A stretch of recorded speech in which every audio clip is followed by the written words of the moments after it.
What's going on YouTube, man? It's your boy JR here. We are back with another video, and it has been exactly 7 days since I've had the Pixel 9 Pro Fold, and I just wanted to give you guys my initial, thoughts or my opinion or real review of the, I'm just gonna call it P9PF. Maybe that's a little bit easier for y'all too. It's been a really good device so far. I think that it's slowly becoming my favorite fold, in my honest opinion. And I'm gonna give you some of the pros, some of the cons, which are really can be kind of nitpicky, but at the same time, I mean, I'm going based off of what we have right here in front of us. I know that with each year, Google or other phone makers improve their designs, they improve the experience, the user experience and everything. So I think that right now is a good time to just kind of lay it out, because you never know who might hear it, and if we say it enough, things may change as far as the design or the software aspect and everything. But anyway, so we'll go and get into it, man. If you're interested in something like this, go and hit that subscribe button so you can see more videos with more devices, and we can just keep on chopping it up about all this stuff. Here we go. All right, so with the Pixel 9 Pro Fold, I want to say, first of all, talking about the design of it, I love the 6.3-inch outer display. I love the 8-inch inner display when you open it up, and I think it's just a really good looking phone compared to the first phone, which honestly I didn't even have the first Pixel, but I did go to Best Buy and play with one just a little bit, and I immediately was turned off by it, and I was like, nope, this is not it. Especially coming from a Samsung with the Galaxy Z Fold, I just knew, like, okay, Google took their shot, but this wasn't the one. But this particular one here, the 9 Pro Fold, is totally different. When I first saw the Google keynote, they listened to everything that everyone had a problem with the first time around, and just came through with it. So with them coming through with the taller display and making sure that it opens up completely, and the aspect ratio keeping the aspect ratio basically on the front screen, I think that it was a home run, man. I mean, it wasn't a whole lot wrong with the first one, but to know that Google just came through and just fixed it the second time around and didn't wait 6 years to do it, I think that is a major plus. So of course, like I said, it completely opens. It's better than the first Pixel. It's taller. It's got a better aspect ratio on the front screen. The fingerprint scanner is something else that I really like. I really love how responsive this fingerprint scanner is, and to be honest with you, the facial recognition is not bad either. So when I close it up, I can tap on it and it responds very okay, we're gonna save that one for the cons, but it responds very quickly in daylight. I'm gonna save that one for the cons as well. But the fingerprint scanner is great on it, and the facial recognition in daylight is great on it. It's another thing I love. And something else is the Tensor processor that it has in it. I personally have not had any issues when it comes to the Tensor G4 processor. It's been a great processor. I haven't had any lag. I haven't had any issues with it being too slow, with the frame rates and stuff messing up on it. As you can see right now, like I'm kind of big on Clash of Clans. I love playing it, but everything is really smooth. I mean, certain games have different settings that you can set for the frame rates and everything to move a lot smoother, and the Tensor does a really good job of handling that.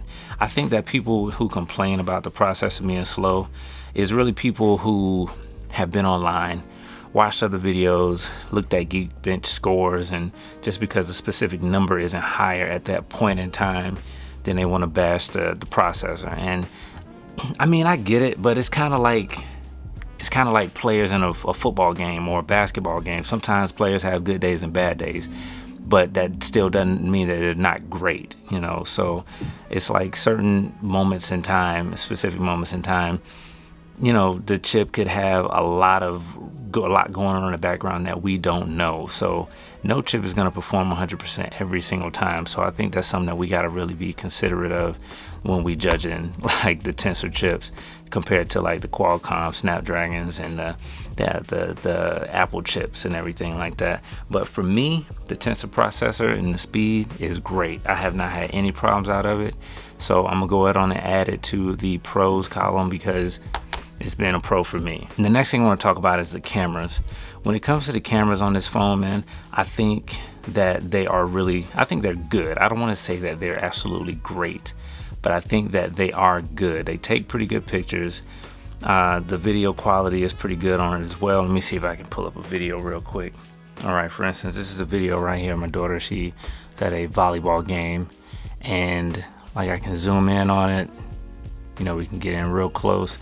Everything looks really, really good. I don't know what we expect to see when we look at video quality on these cameras. I mean, the 48 megapixels works perfectly fine. And I think that the zoom is really good on it. And this 8-inch display is a major, major plus. I think that it looks and performs perfectly fine. I mean, in open or closed view.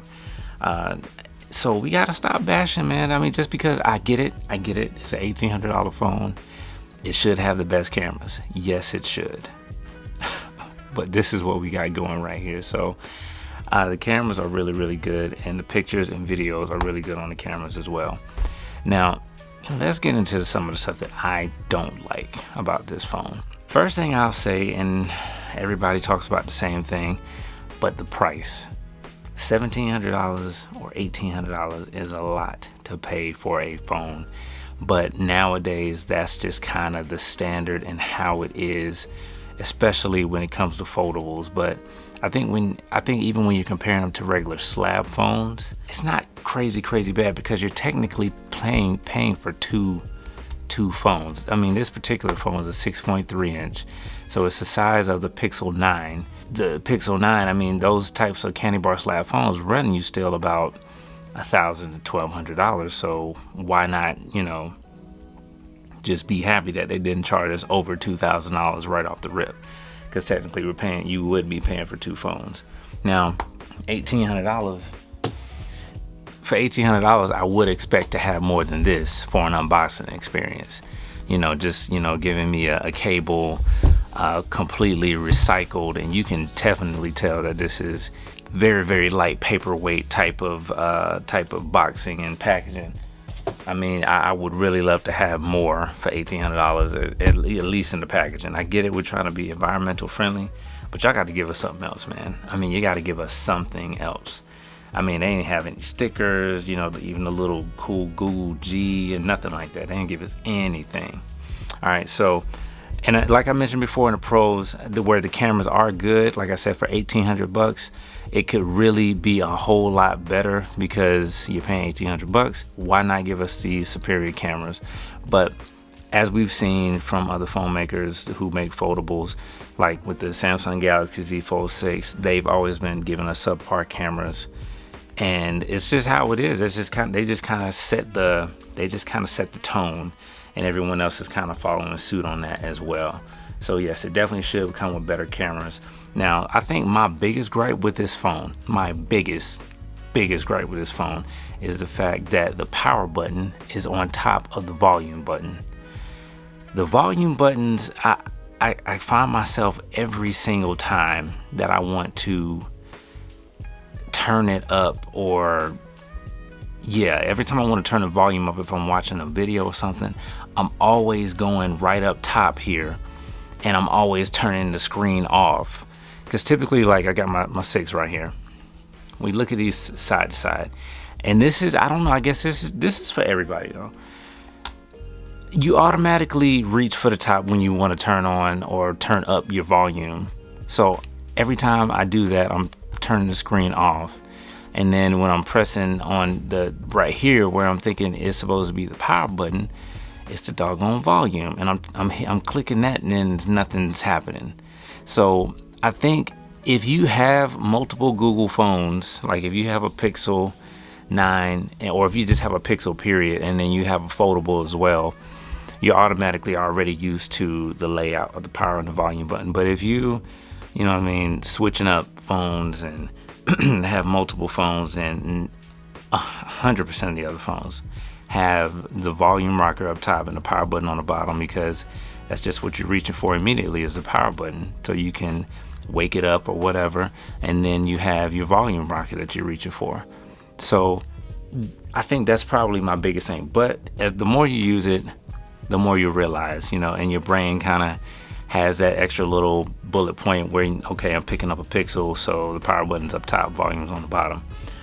So I think that's my number one thing right there, to be honest. And the next thing is obviously the multitasking.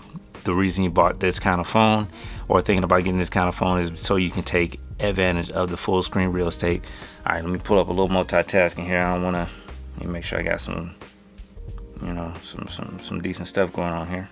I don't want to scare anybody, anything. All right, so let's just do this here. That's safe. Okay. All right, so I'll go ahead on and tell y'all. I just put in my order for a thin born case because the phone is hella slippery and it gets on my nerves. And I'm talking about specifically this Google case right here. You can just tell, like, the phone itself is slippery, but the case is hella slippery. I mean, it's protection, don't get me wrong. The inside is really nice and soft and smooth, but it's just too dang slippery. I can't do it. So I ordered a thin born case. Hopefully it'll be here before the end of the week is out, and I'm definitely gonna give y'all a review on that and let y'all know exactly what's going on with it. But anyway, back to the multitasking. This is as far as you go right here. You got, what is this? You got Chrome on this side. I got Amazon Prime on this side over here. And you can open up another app if you want, but it's gonna take the place of wherever you drag and drop it. So, I mean, it kind of sucks, but that's just how it is, you know? But this is also perfect, like I said in my other videos, for someone who wants the 8-inch screen and you're just gonna have, you know, a simple multitasking thing going on. Then this is perfect for you. This is perfect. But the multitasking can definitely be better. All right, and then my next point that I want to make is as far as the customization is concerned. Now, we all know that Pixel UI, well, Google Pixel is just kind of chill anyway. You know, they don't have a whole lot going on, and the fact that you can try to install other things, but like Nova Launcher and other stuff like that, it's not gonna really follow suit with the way that Pixel wants to run their operating system or their UI. That could definitely be better, and especially like not being able to customize the front screen. So like I said before, you have one layout for the outside and the inside. You got this outside here, well, you got this screen here, and then it slides over to the other screen, which is the exact same as I have it set up here. It's just open now. So the customization on that could be better, not to mention the always on display could definitely be better. Like, I like the way this always on display looks right here, I do. But let's say if you get notifications and things like that, then it basically shows up like really, really small. So what I'm gonna do, send myself a quick little text. All right, so now you see where the text message came up, and it's just this little bitty thing right here. You can barely see it. I don't even think the camera gonna be able to focus on it. Okay, there it is, yeah. So you got this little bitty icon right here. That kills me, and all the icons are just gonna show up that way. Now, even when I tap the screen to come on, let me see. When I tap the screen, it gets a little bit bigger, but it's still small, and all of the notification icons show up the same exact way. But once you get a notification, anything that you might have had that's kind of fancy, it's completely gone, and all you're just going to have is a bunch of lines of well, one long line of a bunch of notifications. So if you were able to, you know, change up the always on display to where the notifications showed up a little with a little more character, you know, then that would even be a lot better too. Like I said, these are all software things and they can be fixed. So we just keep letting people know, getting the information out there, sharing this video, you know, small stuff like that. And then maybe Google will hear us and the next update or in the near future, it will come out with an update that'll change that and make that more efficient and better for us. So it's not a whole lot that I really don't like about this phone. I'm gonna be honest with you. It's not a whole lot. Like, you can still do some kind of customizations on this thing. I mean, you know, this is just stuff that you just still want to point out, because if you want stuff to get better, you got to say something. It's not gonna get better if you don't say anything. But anyway, overall, man, I gotta say I really love the Pixel 9 Fold Pro. Wait, I just messed that all up. Let me see. Pixel 9 Pro Fold. I admit I messed that all the way up. But yeah, I really love this phone, man. I love it as a foldable. I love it as a candy bar style phone. The fact that the thickness of it is just the size of a regular phone.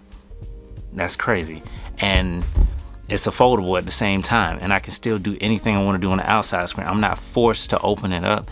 That's wonderful. And it works perfectly fine. It does what I need to do, what I needed to do when I needed to do it. It doesn't really lag like that.